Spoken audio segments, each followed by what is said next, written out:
Hi, this is David Wood with Early Music America, and in this video, I'm going to show you how to use our website to update your member profile and contact information. And this is an updated video as of October of 2021. And if you haven't seen the newest version, this is the one you're going to want to review. So once I've logged in, I can click on my name here at the top and click on edit your contact information and member directory profile. And this is going to take you to the form where we'll do the updating. In this section, we'll have a variety of information. You'll have a little reminder here that says, remember to click save after updating your information. And there are member contact information. This information up here is sort of your basic name and contact information. This field here for the email will only be used for EMA communications and as your login information for this particular user. So this is not a public email when you enter that in there. We also have an address section, and your specific address does not list on your profile in a public way. This is just for contacting you for EMA business. So you can enter in your address and your city, country, state, your postal code, and phone number information if you'd like to include that. And then information in this next section is what is viewable on your member directory profile, in addition to the name above city and state. So only your city and state and your first and last name will be entered into that, and then whatever you put down here. So whatever email is in this field will be visible on your public directory profile. If you would like to include a website, you can do that.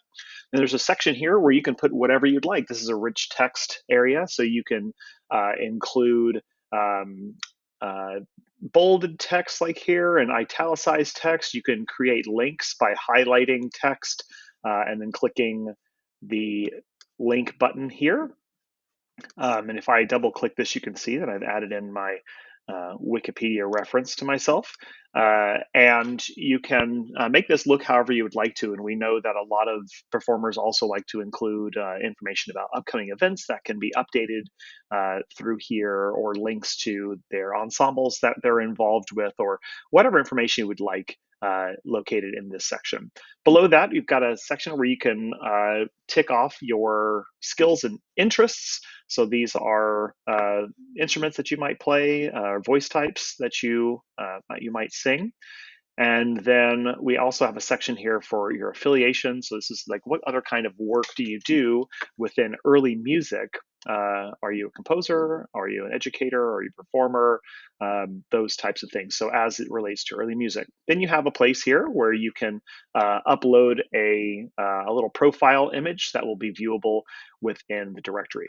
Once you get to the bottom, you're just going to click the save button, and that's going to update your contact information, all of this directory profile information. And if you would like to see it, you just go to About EMA and go to your personal student or household, or if you've updated your organization information, you can find that there. And if I were to go here and to look, I could search for myself, and here's my profile that I just filled out. There's that public email. There's my my location, my interests, my affiliations. There's the biography as I placed it. Here's that linked text. And this section says events, is where if I had events that I had entered into the EMA events calendar through my menu for your events, then any events that are mine on the events calendar would show up under here as well. So that's how you update for the Early Music America member directory and your contact information.